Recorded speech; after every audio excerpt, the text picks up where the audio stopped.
Hey everyone, welcome back to the channel.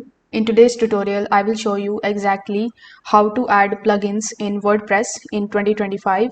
Plugins extend your website's features, whether you want SEO tools, contact forms, or security.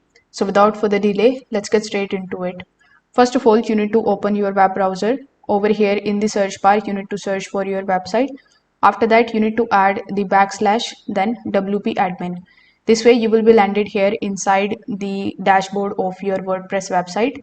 Over here, in order to add plugins, you need to hover over to the left hand section. Then you need to hover right next to the plugins. Over here, you will see the option of add plugin. So simply click on the option of add plugin. Here in the featured section, you will see some of the plugins that are basically used by a lot of website owners.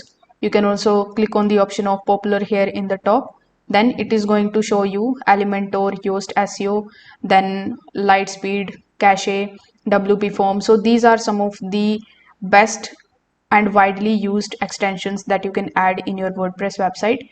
You need to basically select which extension or plugin you want to add. So let's say you want to add this plugin. Simply click on the option of installed right next to it. Now, in order to use that plugin, you need to activate it first. So click on the option of activate. Once the plugin is activated successfully, you will be able to access it by hovering over to the plugins section again, then clicking on the installed plugins. As you can see, this was the plugin that we have installed right now. After that, you can click on the option of settings and you can make changes into the specific settings of that particular plugin which you have added.